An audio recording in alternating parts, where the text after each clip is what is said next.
పోయింది, పాప నిద్రపోయిందనమాట. అందరూ అయితే వెళ్ళిపోతా ఉన్నారు.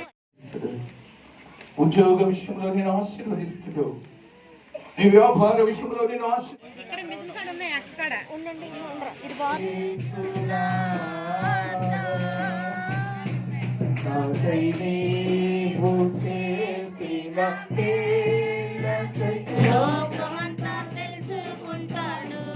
చేశాడు, ప్రార్థన చేశాడు.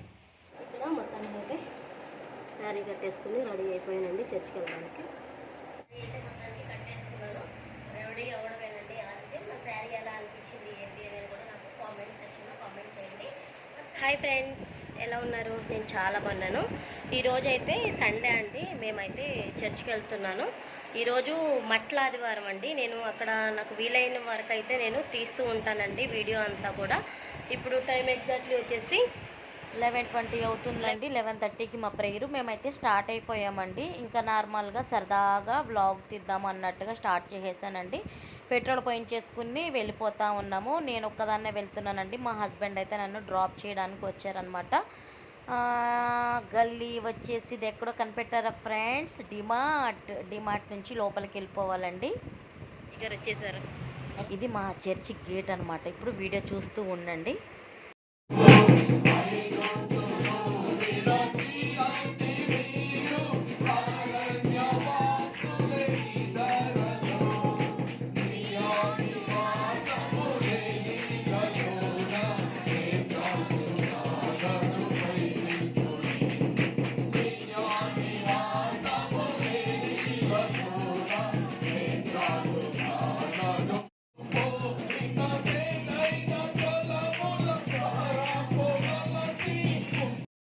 ఫ్రెండ్స్ అనుబాడు ఎవరు ఉంటే మీరు చెప్పచ్చు.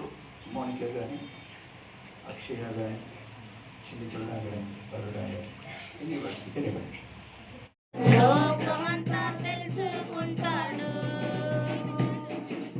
రవికోటి తేజుడు, రమ్యమైన దేవుడు. రవికోటి తేజుడు, రమ్యమైన దేవుడు. రారాజుగా వచ్చుచున్నాడు. యేసు రారాజుగా వచ్చుచున్నాడు. యేసు రాజుగా వచ్చుచున్నాడు.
ఆశ్రయించిందాక చదివి సహకరించిన ప్రియులు శ్రేణులందరూ. నన్నేమో మీరు అందరూ అనుకుంటారు, ఈ అయ్యగారు ఎస్సేపు తిట్టడమే పని అనుకుంటారు మీరు. గుడ్ ఫ్రైడే ముందు వచ్చే 6 దినాలు అయితే హోలీ వీక్ అంటారండి. ఈ వీక్ అంతా కూడా యెరూషలేములోకి వెళ్ళిన యేసు ప్రభు ఈ లోక పాప మాలిన్యాలను బట్టి ఈ ప్రపంచవాళీ పాపమంతటిని ప్రస్తావించడానికి ఆయన సిలువలో ఎక్కడానికి వెళ్తున్నాడు. ఎవ్రీబడి, అందరి పాపము నిమిత్తము ఆయన సిలువకి తన్ను తానే అప్పగించుకోవడానికి వెళ్ళిన సందర్భాన్ని బట్టి అనేకులు వారంతా వారే వాలంటరీగా ఎవ్వరి ప్రోత్సాహం లేకుండా ఎవ్వరి ప్రోర్బణ లేకుండా ఈ యొక్క దేవుని చేత ప్రేరేపింపబడిన ఆ ఘనమైన కార్యాన్ని చేయటానికి వెళ్తున్న యేసు ప్రభువుని ఆ విధంగా ఊరేగించారు. యేసు ప్రభువుని గాడిద మీద ఖర్జూరపు మట్టల కింద పరిచి ఎంతో బహుఘనంగా తీసుకెళ్లారండి యెరూషలేములోకి. యేసు ప్రభు 10 సార్లు తనంతట తానే వెళ్ళారు. 11వ జయోత్సాహంతో తీసుకువెళ్ళారనమాట యెరూషలేంకి. గుడ్ ఫ్రైడే రోజు మనకి యేసు ప్రభుని సిలువ వేయడం జరిగిందండి. 7 మాటలు పలికి చనిపోవడం జరిగింది. ఈస్టర్ రోజు 3వ రోజు లేచారనమాట. అదైతే వండర్ఫుల్ డే అని చెప్పాలండి. దినం ఈ శ్రేష్టమైన historical, prophetical and spiritual incident. This is incident. ఈ సంఘటన ఒకటి ఎలాంటిది? చారిత్రాత్మకమైనది. రెండవది ప్రాఫిటికల్, ప్రవచనాత్మకమైనది.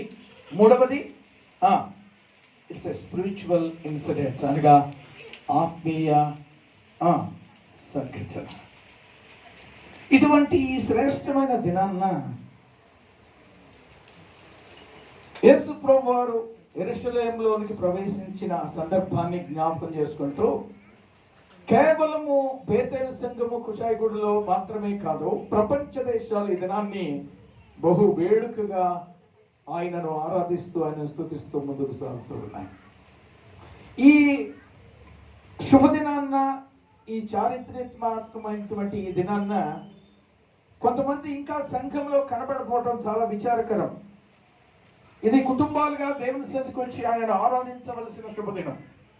కుటుంబాలుగా దేవుని దగ్గరకు వచ్చి ఆయనను స్తుతించవలసిన శుభదినం. కుటుంబాలుగా ఆయన సన్నిధికి వచ్చి ఆయనను హెచ్చించవలసిన శుభదినం.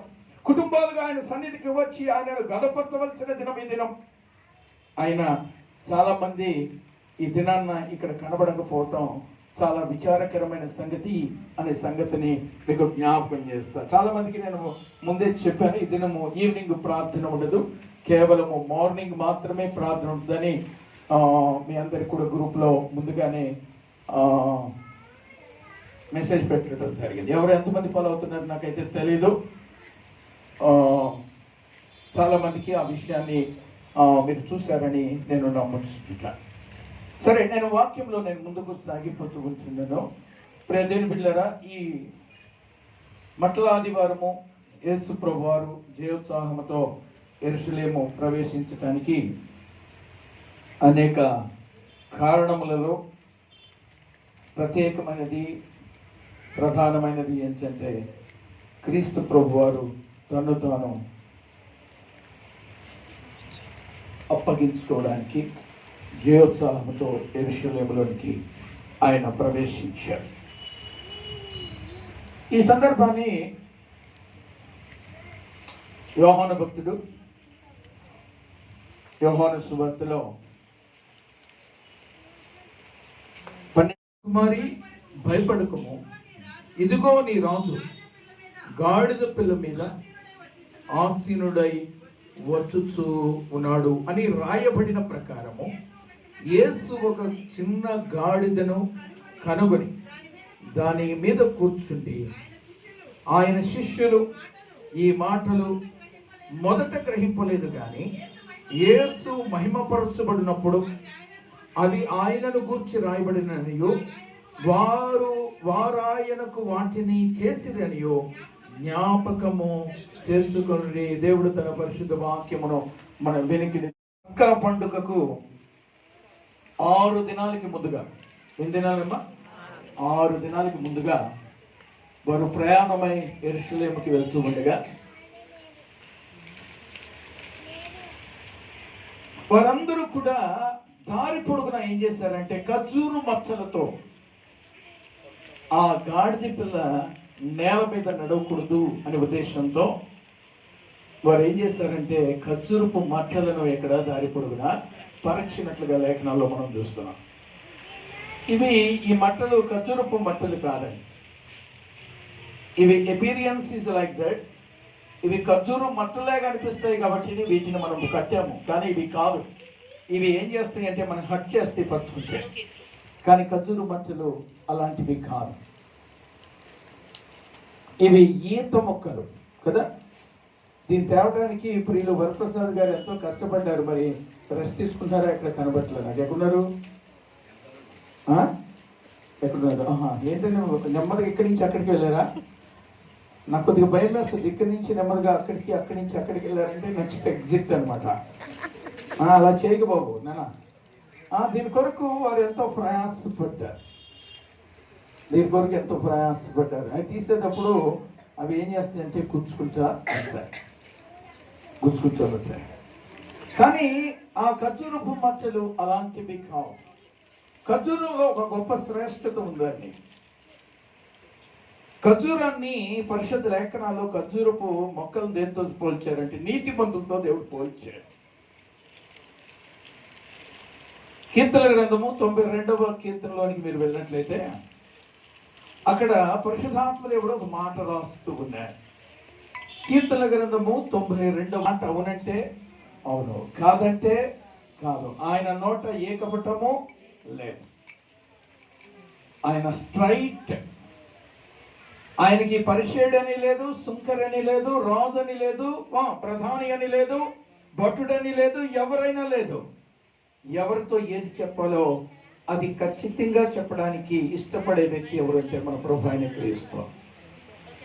కనుక ఆ దినాన్న ఖర్జూరం మట్టలు పేర్చడంలో ఒక ఉద్దేశం ఏంటంటే ఆయన దైవత్వానికి అవి సూచనగా ఉన్నాయి. ఇంకా రకరకాలైన మట్టలు అవైలబిలిటీలో ఉండవచ్చు. కానీ పరిశుద్ధాత్మ దేవుడు దానిలో కూడా మనకు ఒక పాఠము నేర్పడానికి దేవుడు ఏం చేస్తాడంటే ఖర్జూర మట్టలను అక్కడ ఉపయోగించినట్లు మనం చూస్తూ ఉన్నాం.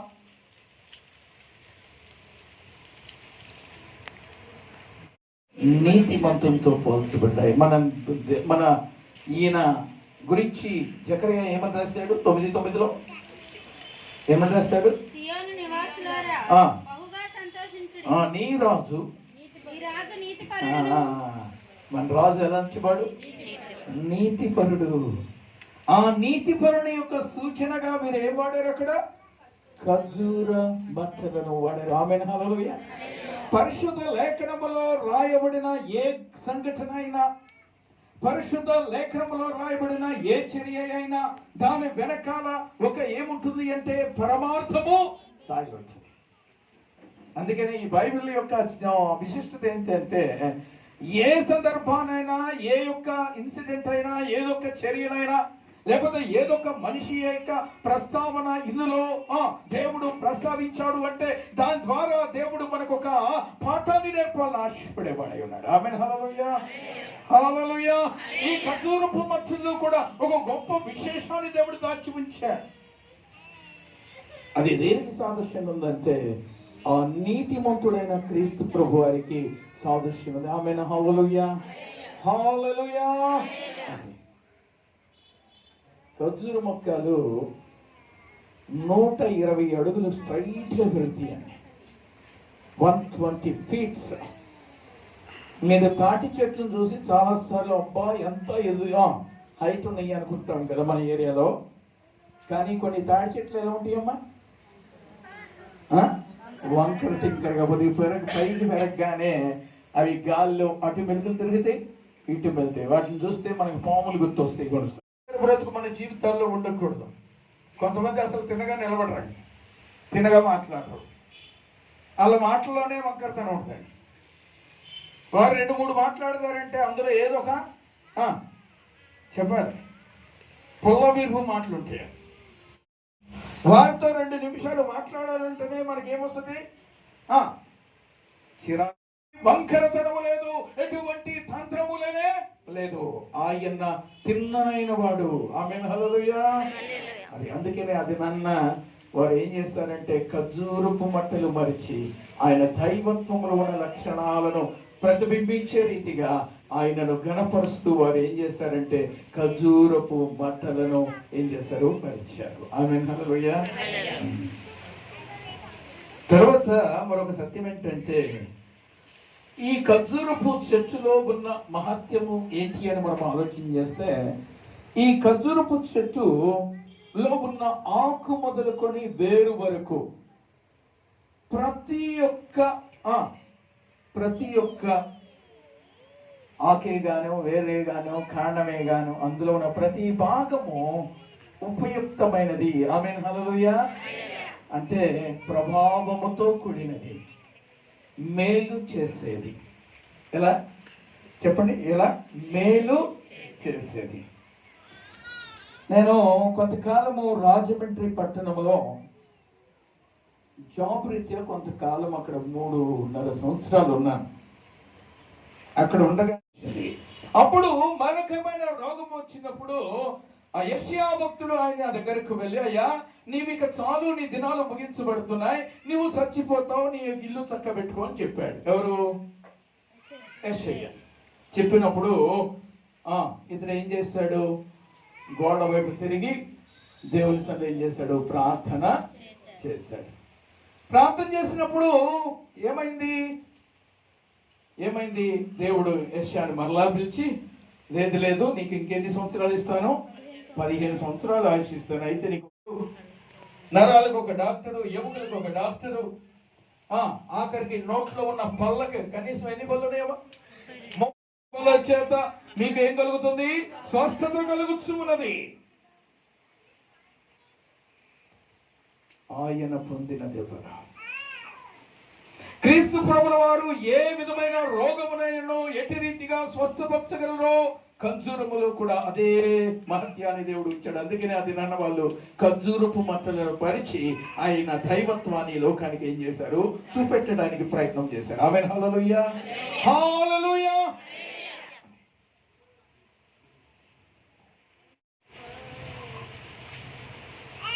ఆయన ఆ ఖర్జూరము ఒకటి వంకరితనము లేనిది, రెండవది స్వస్థతనిచ్చేది, మూడవది స్థిరంగా ఉండేది. ఆమేన్ హల్లెలూయా. దాంట్లో ఎటువంటి వేవరింగ్స్ ఉండవు, గమనాలు ఉండవు. అది స్థిరంగా ఒక చోటనే వేసిన చోటనే చక్కగా ఎత్తుగా మలిచేది. స్థిరమైన మొక్క. గాలికి ఎటువంటి పెడతాడు? వంగేది కానీ మనం ఎటు గాలేస్తే అటు వెళ్ళిపోతాం. ఎటు గాలేస్తే అటు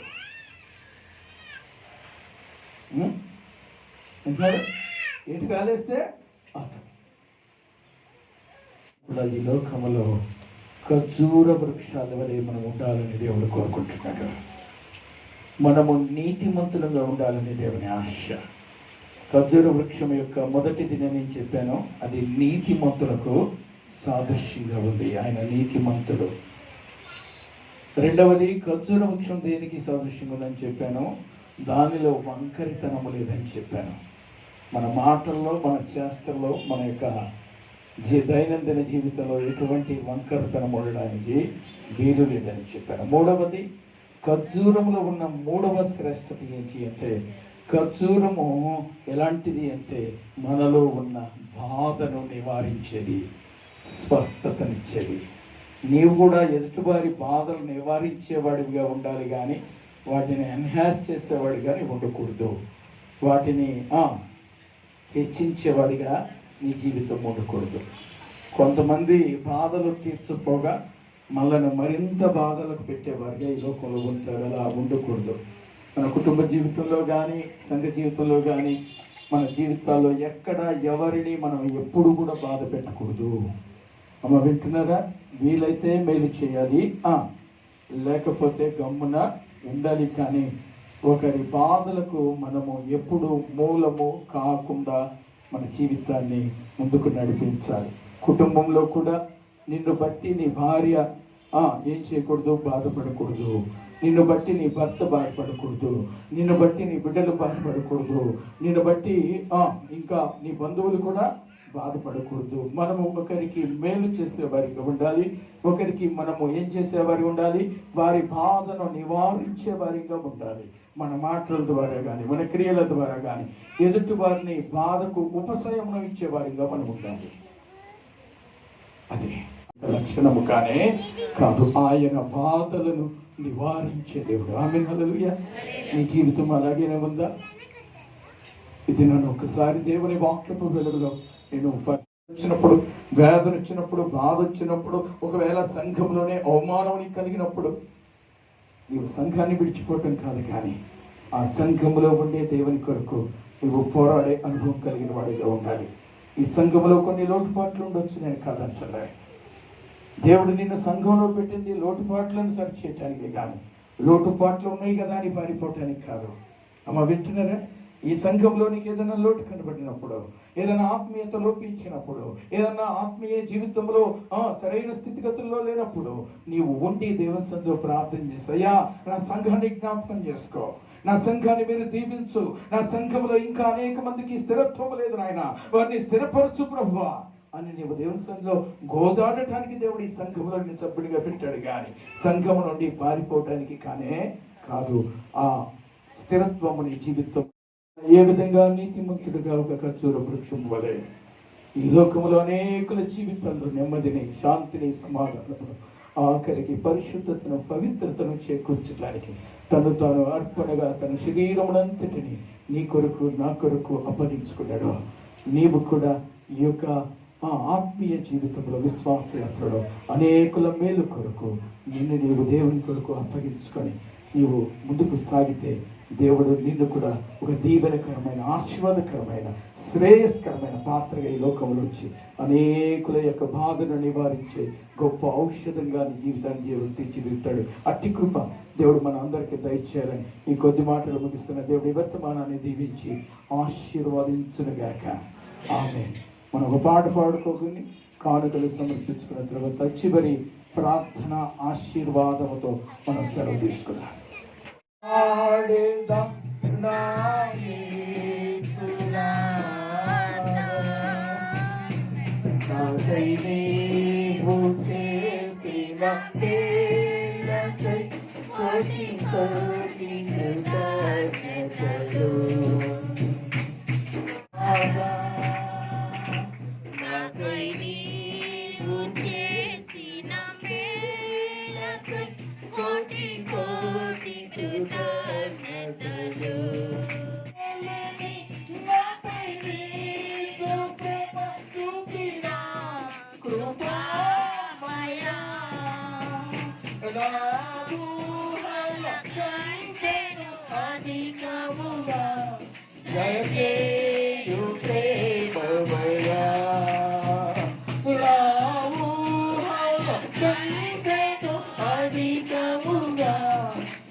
కోటి కోటి కృతజ్ఞతలు. చిన్న ప్రార్థన. ఖర్జూరం వలె నేను స్థిరుడిగా ఉండాలి. ఖర్జూరం వలె నాలో ఎటువంటి బంకరతనం లేని భక్తి జీవితం కలిగి ఉండాలి. ఖర్జూరం వలె నీ కొరకు మహిమోపకరమైన పాత్రగా నేను జీవించాలి అని నీవు ఆశ కలిగి ఉంటే ఈ దినాన్న దేవుని సంఘం తీర్మానం చేసుకునేదేలో దేవుడు నిన్ను దీవిస్తాడమ్మా. దేవుడు నేను ఆశీర్వదిస్తాడు తల్లి.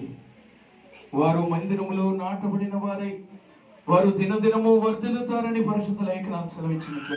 మొత్తంగా కూడా విన్నారని నేను అనుకుంటున్నానండి. నాకు తెలిసిందైతే నేను చెప్పాను, మిగతాది కూడా మా పాస్టర్ గారి మాటల ద్వారా విన్నారని నేను అనుకుంటున్నాను. యెరూషలేములోకి యేసు ప్రభుని అలా అయితే తీసుకుని వెళ్ళడం జరిగిందండి. అంతే అండి. ఈ హోలీ వీక్ అంటే మట్టల ఆదివారం అని దీన్ని అంటారు. ఓకేనండి. నిశ్చితము పరలోకమందు నెరవేరినట్లు భూమి యందును నెరవేరబడును గాక. మనుదిన ఆహారము నేడు మాకు దయచేయండి. మా ఎడల అపరాధములను చేసిన వారిని మేము క్షమించిన ప్రకారం మీరు మా అపరాధములను క్షమించండి. మమ్మ శోధనలో కీనుడు తప్పించండి. ఎందుకనగా రాజ్యం, బలము, శక్తి, మహిమ నిరంతరము నీవై ఉన్నావు తండ్రి. ఆమేన్. మన తండ్రి అయిన దేవుని కుమారుడైన యేసుక్రీస్తు యొక్క పరిశుద్ధాత్మ యొక్క అన్యోన్య సహవాసమాదరణ కూడిన మనకును సకల పరిశుద్ధులకును మనము ఈ లోకములో ఖర్జూరము వలె ఆయన కొరకు మోగివేస్తూ వృద్ధి చెందుతూ ఆయన స్వరూపములో ముందుకు నడుచు వారంగా ఉండుదుముగాక. ఆమేన్. అందరికీ వందనాలు. దేవుడు మిమ్మల్ని అందరినీ దీవించి ఆశీర్వదించును గాక. ఆహ్వానిస్తున్నాం. దేవుడు మిమ్మల్ని దీవించును గాక. అయిపోయింది, పాపలు నిద్రపోయింది అనమాట. అందరూ అయితే వెళ్ళిపోతా ఉన్నారు. ఐదుగురితో ప్రే చేయించుకునే వాళ్ళు చేయించుకుంటారు అనమాట. మీకు కూడా చేయించుకుని వెళ్ళిపోతారు. చెప్పు హాయ్ చెప్పు చిన్ని కరుణక్క.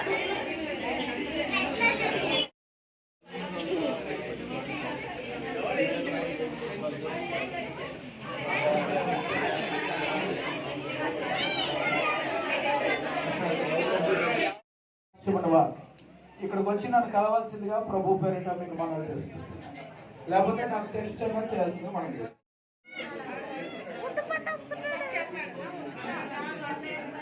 ఇటు చూడు ఇటు చూడు. అమ్మో ఇద్దరు మొక్కలు ఒకలాగానే ఉన్నాయే. మొత్తం నాకెత్తున్నాడు రా చిన్నడా. ఇటు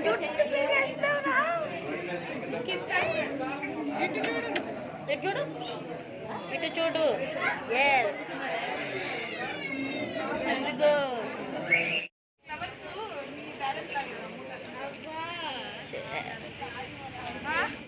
ఫ్రెండ్స్ ప్రేయర్ అయితే అయిపోయిందనమాట. అందరికి హాయ్ చెప్పు హారిక. ఇప్పుడైతే మేము వెళ్ళిపోవడమే ఆలస్యం. సరే బాయ్. మా అక్క అయితే బ్లౌజులకి మగ్గం వర్క్ వేసి తీసుకొచ్చిందండి. ఇది 1600 అంట, హెవీ వర్క్ది.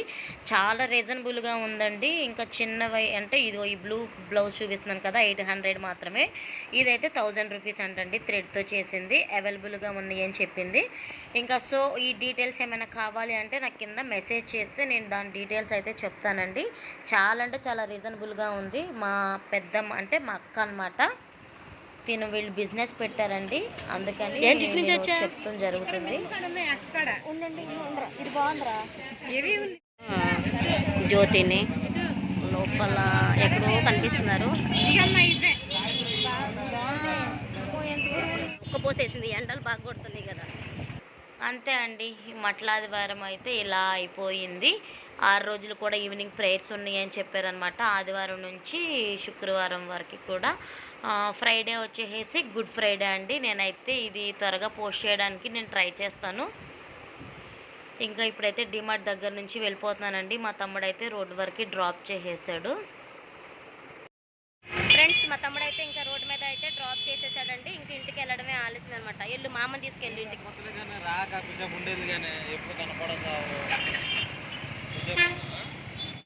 అయితే మ్యాంగోస్ పెట్టారండి, కేజీ 120 అంట. ఈ పొడుగు మామిడికాయలు కలెక్టర్ మామిడికాయలు అంటారు, మా సైడ్ అయితే చిత్తూరు మామిడికాయలు అంటారు. ఒక్క కాయ వచ్చి 40 రూపీస్ అంట. ఇక్కడైతే ఆటో కూడా ఎక్కేసానండి. మా హస్బెండ్ నాగారంలో ఉంటా అని చెప్పారు. సో యెరూషలేంలోకి యేసు ప్రభుని అలా తీసుకెళ్లారండి. నాకు తెలిసిన 2 మాటలు మా పాస్టర్ గారి ద్వారా మీరు విన్నారని నేను అనుకుంటున్నాను. నచ్చినట్లయితే వీడియో చిన్న లైక్ చేసి సపోర్ట్ చేయండి ఫ్రెండ్స్. 1 అవర్ బాక్యం అండి. ఇంకా మీరు చూడరు పెట్టినా కానీ స్కిప్ చేసేస్తారని ఏదైతే ముఖ్యం అదే పెట్టానండి. Thank you so much. Bye bye.